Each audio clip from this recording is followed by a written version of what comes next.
Hello friends, मैं हूं Prince और स्वागत करता हूं आपका मैग्नेट ब्रेन्स में। तो हम बेसिकली क्लास 10 में मैथमेटिक्स का अपना सेकंड चैप्टर पॉलिनोमियल स्टार्ट कर चुके थे, जहां पे हमने 2 लेक्चर कंप्लीट कर लिया और उन 2 लेक्चर में हमने पॉलिनोमियल के बारे में बहुत ही अच्छे तरीके से समझ लिया है सर।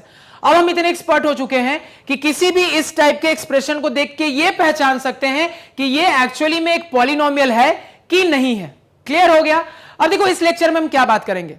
अब इस लेक्चर में हम डिग्री ऑफ पॉलिनोमियल की बात करेंगे। मेरी बात यहां ध्यान से सुनना सर, हमने अपने इंट्रोडक्शन लेक्चर में बहुत ही अच्छे से डिग्री ऑफ टर्म के बारे में बात किया था। किसके बारे में सर? डिग्री ऑफ टर्म के बारे में बात किया था।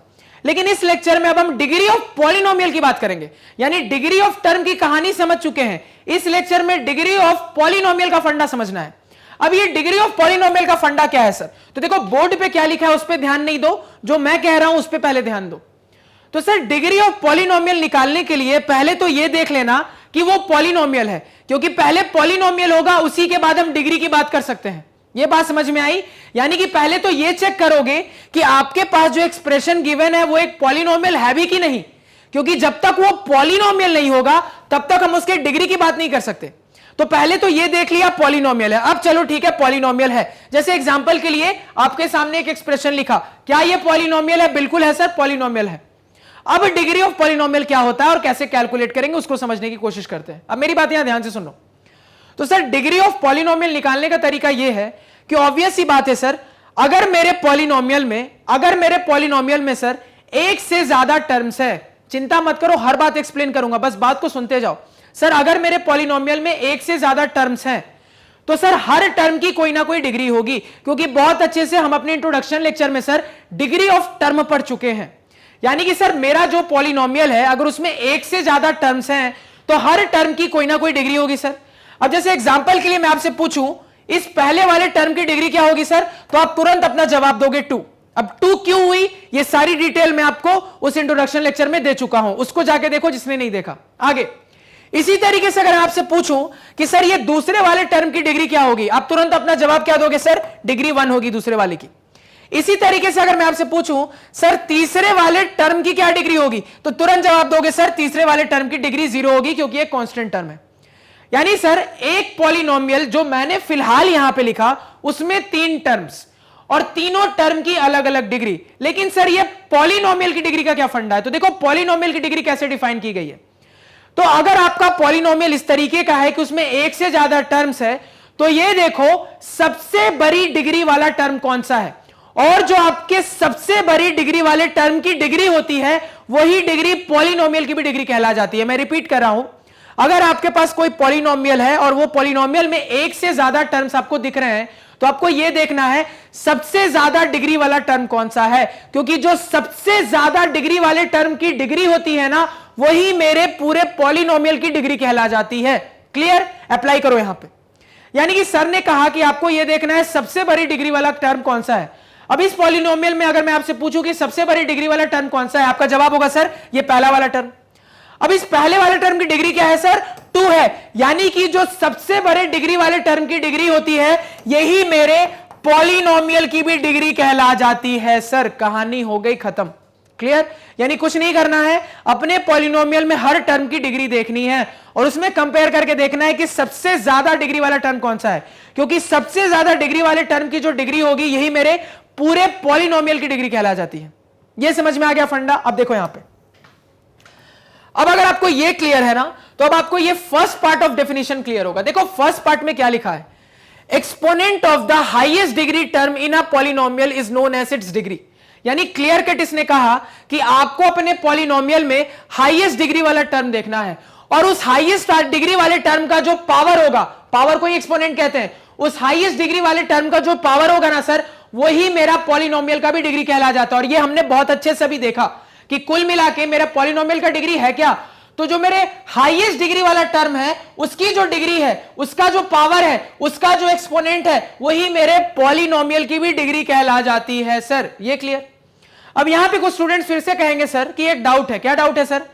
कि आपने वो जो समझाया सर कि अगर आपके पॉलिनोमियल में एक से ज्यादा टर्म है तो समझ में आ गया, लेकिन अगर मेरे पॉलिनोमियल में सिंगल टर्म हुआ सर तो क्या? अब खुद सोचो, कॉमन सेंस से आपको इसका जवाब मिलना चाहिए। अगर आपका पॉलिनोमियल सिर्फ एक टर्म वाला है तो जब एक टर्म वाला है तो पूरे पॉलिनोमियल की डिग्री क्या बता दोगे सर? तो कॉमन सेंस से समझ में आता है, जब कंपेयर करने के लिए और टर्म्स हैं ही नहीं, तो जो इस टर्म की डिग्री होगी यही तो मेरे पॉलिनोमियल की डिग्री होगी। तो क्या याद रखोगे सर? अगर आपका पॉलिनोमियल एक टर्म वाला पॉलिनोमियल है तो जो उस टर्म की डिग्री होगी वही आपके पॉलिनोमियल की डिग्री हो जाएगी। कहानी खत्म।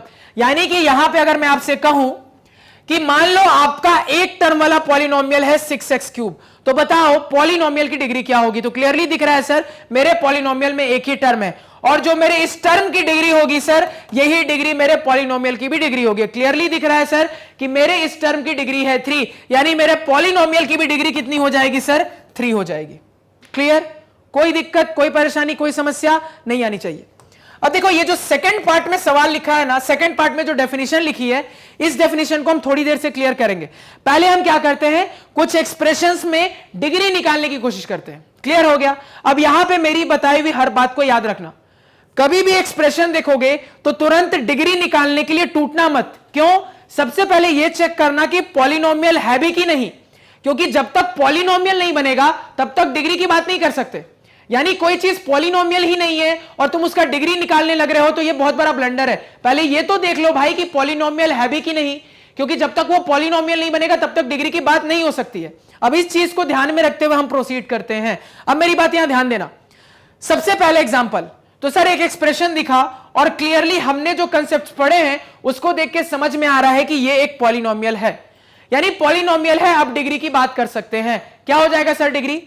तो यहां पे क्लियरली दिख रहा है सर, पहले टर्म की डिग्री है 1, दूसरे टर्म की डिग्री है 0। तो 12 डिग्री वाला टर्म कौन सा है सर? ये है, और इसकी डिग्री कितनी है सर? 1। मतलब मेरे पॉलिनोमियल की भी डिग्री कितनी हो जाएगी सर? 1। यानी कि ये एक सर फर्स्ट डिग्री का पॉलिनोमियल है, यानी इस पॉलिनोमियल की डिग्री कितनी है सर? 1 है। क्लियर? नेक्स्ट सवाल पे आओ। इसी तरीके से सर अगर हम नेक्स्ट सवाल पे बात करें तो नेक्स्ट सवाल में मुझे क्या दिख रहा है? अगेन सर एक एक्सप्रेशन दिख रहा है। सबसे पहले ये चेक करेंगे क्या ये एक पॉलिनोमियल है कि नहीं। तो क्या दिख रहा है सर? क्लियरली सारी कंडीशन मेरी सेटिस्फाई हो रही है, ये एक पॉलिनोमियल है। इसकी डिग्री क्या हो जाएगी सर? क्लियरली दिख रहा है सर, सबसे ज्यादा डिग्री वाला टर्म है मेरा 2y²। सबसे ज्यादा डिग्री वाला टर्म है सर मेरा 2y², और इसकी डिग्री कितनी है सर? तो डिग्री क्लियरली दिख रहा है 2 है, यानी मेरे पॉलिनोमियल की भी डिग्री कितनी हो जाएगी सर? 2 हो जाएगी। कुछ अलग नहीं कर रहा, जो बताया हूं बस वही कर रहा। क्लियर हो गया? अब थोड़ा थर्ड क्वेश्चन का 5 सेकंड दे रहा हूं, थर्ड क्वेश्चन का बताना डिग्री क्या होगा।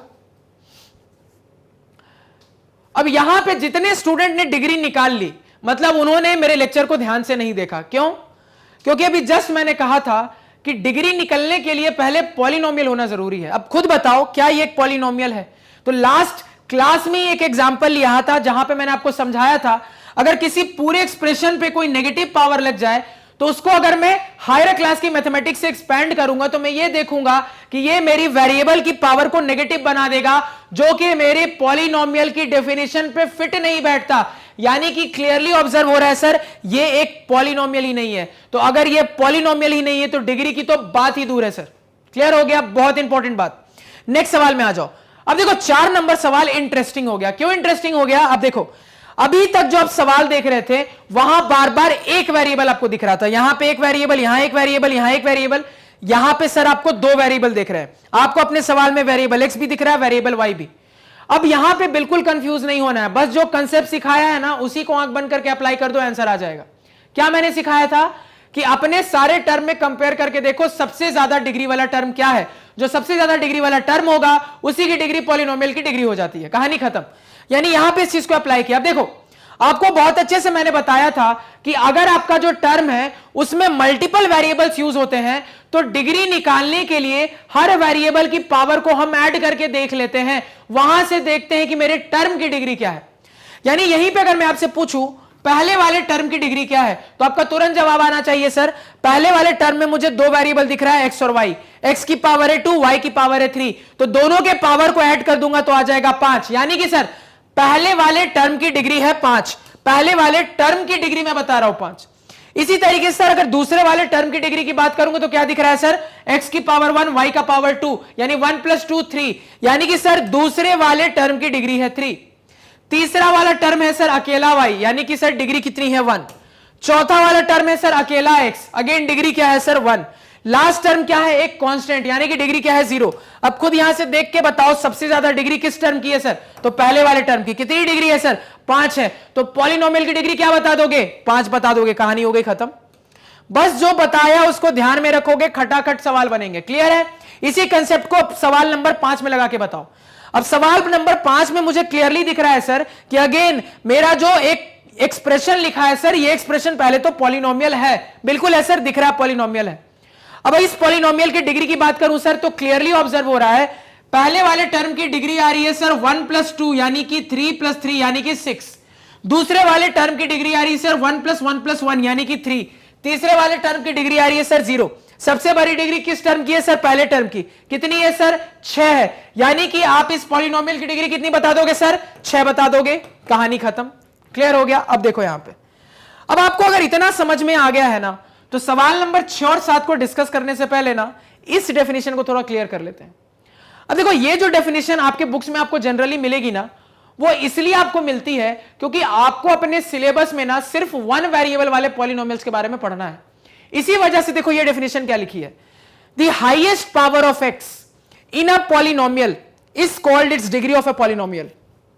यानी कि कुल मिला के इसने कहा कि अगर आपका 1 वेरिएबल वाला पॉलिनोमियल है ना, तो आपको इतना सोच के नहीं चलना, आपको सिंपल उसमें देखना है कि आपको अपने वेरिएबल, अगर मान लो x है तो वेरिएबल x, अगर मान लो y है तो वेरिएबल y, यानी जो भी वेरिएबल हो उस वेरिएबल की आपको अपने एक्सप्रेशन के अंदर हाईएस्ट पावर ढूंढनी है, सबसे बड़ी पावर, और जो सबसे बड़ी पावर होगी वही आपके पॉलिनोमियल की डिग्री बन जाएगी।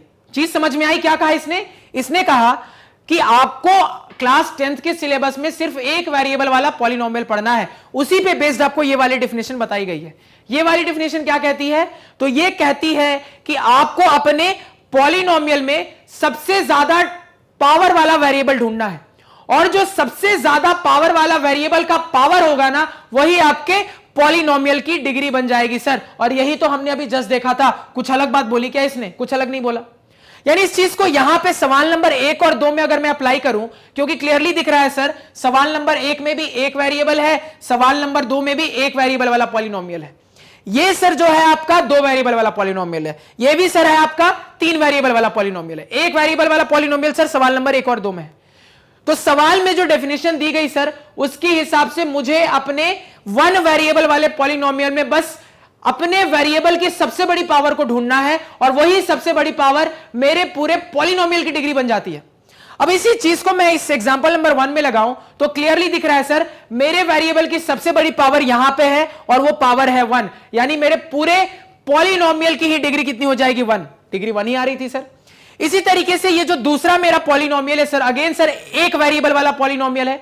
इसमें अगर मैं कहूं कि मेरे वेरिएबल की सबसे बड़ी पावर कहां दिख रही है सर, तो मेरे वेरिएबल की सबसे बड़ी पावर मुझे यहां दिख रही है। कितनी पावर दिख रही है सर? 2 दिख रही है। यानी कि मेरा जो पॉलिनोमियल है सर सेकंड डिग्री का पॉलिनोमियल है, और ये प्रूफ भी हो रहा था सर। यानी जो बात हमने सीखी उसी को एक और तरीके से बुक ने बताया। तो आपको बिल्कुल कंफ्यूज नहीं होना है, दोनों बातें याद रखनी है। क्यों? क्योंकि ये जो तरीका सेकंड बार में बोला गया है ना, ये अप्लाई करना ज्यादा आसान है। क्यों आसान है? क्योंकि आपको सिलेबस में सिर्फ और सिर्फ 1 वेरिएबल वाला पॉलिनोमियल पढ़ना है, एक से ज्यादा वेरिएबल वाला पॉलिनोमियल नहीं पढ़ना। तो इतना झंझट भी नहीं करना। यानी अगर एक वेरिएबल वाला पॉलिनोमियल आ गया तो कुछ नहीं करना, आराम से देखना है कि कौन सा वो टर्म है जिसमें वेरिएबल की पावर सबसे ज्यादा है। तो जो सबसे ज्यादा पावर होगी वही मेरे पूरे पॉलिनोमियल की पावर बन जाती है, और वही बात यहां पे बोली गई है। तो दोनों तरीके से अपने डिग्री ऑफ पॉलिनोमियल को याद रखोगे। क्लियर? अब वापस आ जाते हैं सवाल नंबर 6 और 7 पे। अब सवाल नंबर थोड़ा 6 को देखो। 6 में आपके पास सवाल है 7। अब सबसे पहला सवाल मेरा आपके लिए है, क्या ये एक पॉलिनोमियल है? तो हमने जस्ट सीखा है सर, ये एक कांस्टेंट टर्म है, और कांस्टेंट टर्म भी एक पॉलिनोमियल ही होता है सर। अब अगर मैं आपसे पूछूं कि कांस्टेंट टर्म की डिग्री क्या होगी, तो आप क्या जवाब देते सर? तो मैंने आपको क्लियर कट इंट्रोडक्शन लेक्चर में सिखाया था सर कि कांस्टेंट टर्म को अगर मैं सेट करके लिखना चाहूं तो कुछ इस तरीके से लिख सकता हूं सर, या फिर कुछ इस तरीके से लिख सकता हूं सर। कुल मिला के मुझे यहां पे क्लियरली दिख रहा है कि मेरे वेरिएबल की पावर बन रही है 0, और हमने ये सीखा था सर कि मेरा जो कांस्टेंट टर्म होता है सर, कांस्टेंट टर्म की डिग्री 0 होती है। और चूंकि मेरा पॉलिनोमियल ही एक टर्म वाला है, चूंकि मेरा पॉलिनोमियल ही एक टर्म वाला है, तो मैं क्या बता दूंगा अपने पॉलिनोमियल की डिग्री सर? 0 ही बता दूंगा। क्योंकि मेरे पॉलिनोमियल में एक ही टर्म है, तो जो मेरे टर्म की डिग्री होगी वही मेरे पॉलिनोमियल की डिग्री बनेगी। यानी आपका जो पॉलिनोमियल 7 है इसकी डिग्री क्या बता दोगे? 0। कहानी खत्म। यह समझ में आया? अब देखो सवाल नंबर 6 तक तो बड़ा मजा आया होगा। अब सवाल नंबर 7 पे थोड़ी देर सोचो। आपके सामने देखो मैंने कौन सा पॉलिनोमियल लिया? 0। अब मेरा सवाल आपसे यह है कि इसकी डिग्री बता दो तो मैं मान जाऊंगा। मेरा सवाल क्या है? इसकी डिग्री बता दोगे तो मैं मान जाऊंगा। तो 10 सेकेंड सोचो कि 0 की डिग्री क्या होगी। जवाब मिला कुछ? दिमाग चल रहा है सभी का? अब यहां पे मेरी बात ध्यान से सुनना। सर मेरा जो पॉलिनोमियल 0 है ना, बहुत इंटरेस्टिंग हो गया। अब देखो क्यों इंटरेस्टिंग हो गया। कहने के लिए तो ये एक कांस्टेंट पॉलिनोमियल है सर, कहने के लिए तो ये एक कांस्टेंट टर्म है, लेकिन ये जो कांस्टेंट टर्म 0 है ना, ये बाकी कांस्टेंट टर्म से बहुत अलग है। क्यों सर? क्योंकि अगर मैं इस तरीके से जो कांस्टेंट टर्म को एक्सप्रेस करता हूं, 0 पे सोचूं, ये फंडा अगर मैं 0 पे सोचूं सर, तो मैं 0 को ऐसे तो लिख सकता हूं सर, लेकिन मैं चाहूं तो 0 को ऐसे भी लिख सकता हूं सर, मैं चाहूं तो सर 0 को ऐसे भी लिख सकता हूं सर, मैं चाहूं तो 0 को ऐसे भी लिख सकता हूं सर। अब बताओ कितनी पॉसिबिलिटी बन रही है? बहुत सारी पॉसिबिलिटी बन रही है, और हर पॉसिबिलिटी में सर डिग्री बदल जा रही है। सर हर पॉसिबिलिटी में डिग्री बदल जा रही है, तो क्या समझ में आ रहा है? 0 एक ऐसा नंबर है जो किसी भी चीज से मल्टीप्लाई होता है तो 0 दे देता है। इस वजह से बताना मुश्किल है कि उसके साथ जो वेरिएबल था वो क्या था। अब जब यही बताना मुश्किल है कि 0 के साथ जो वेरिएबल था वो क्या था, तो हम कैसे इसकी डिग्री डिटरमाइन करेंगे? यानी कि हमारा जो पॉलिनोमियल 0 होता है ना, उसकी डिग्री आप डिटरमाइन नहीं कर सकते, उसकी डिग्री आप नहीं बता सकते। तो यहां पे क्या लिखोगे? Degree can't be determined. Degree can't be determined. क्यों डिटरमाइन नहीं कर सकते? आपको जस्ट मैंने समझाया। तो देखो ये जो 0 है ना, बाकी कांस्टेंट टर्म से अलग है, क्योंकि बाकी कांस्टेंट टर्म को हम इस तरीके से सोच सकते हैं, तो वहां से क्लियर कट समझ में आता है कि हां मेरा कोई नॉर्मल कांस्टेंट टर्म है तो डिग्री 0 होगा। लेकिन अगर कांस्टेंट टर्म ही 0 है, अगर कांस्टेंट टर्म ही 0 है, तो पूरी कहानी उलट पुलट हो जाती है। क्योंकि मुझे समझ में आता है कि अगर कांस्टेंट टर्म 0 है तो बड़े सारे केसेस क्रिएट हो सकते हैं, और हर केस के हिसाब से डिग्री बदल सकती है। इसी वजह से जब मेरा पॉलिनोमियल ही 0 है तो डिग्री बताना काफी कठिन हो जाता है। इसी वजह से हम कह देते हैं कि इसकी डिग्री डिटरमाइन नहीं कर सकते। समझ में आया? तो काफी इंपॉर्टेंट लेक्चर, बहुत इंपॉर्टेंट कंसेप्ट्स। तो इस लेक्चर में फाइनली हमने सर डिग्री ऑफ पॉलिनोमियल को क्लियर कर लिया। बिल्कुल मैं कह रहा हूं ना, बस मेरे सीक्वेंस को फॉलो करते जाओ, हर चीज एकदम आराम से बिल्कुल इजी वे में समझ में आएगी, और बहुत टफ चीजें बहुत इजी वे में समझ में आएगी। मैं आपको कहता हूं ना, आपके फ्रेंड्स हैं ना, उन फ्रेंड्स से ना पॉलिनोमियल के इनमें से कुछ क्वेश्चंस उठा के पूछना, वो जवाब नहीं दे पाएंगे, वो सोच में पड़ जाएंगे, क्योंकि उन्होंने कभी इस तरीके से सोचा नहीं होगा। समझ में आ रही है मेरी बात?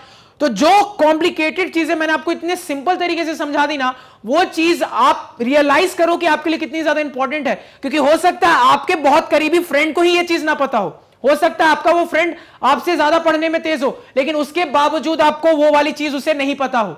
तो ये आपको पता है, इस इंपॉर्टेंस को रियलाइज करो। इसी वजह से हर लेक्चर इक्वली इंपॉर्टेंट है, बिल्कुल ध्यान से देखना, क्योंकि इस चैप्टर में हम इतने एक्सपर्ट हो जाएंगे ना कि आप इमेजिन नहीं कर सकते। हर सवाल बिल्कुल धुएं में उड़ा दोगे आप।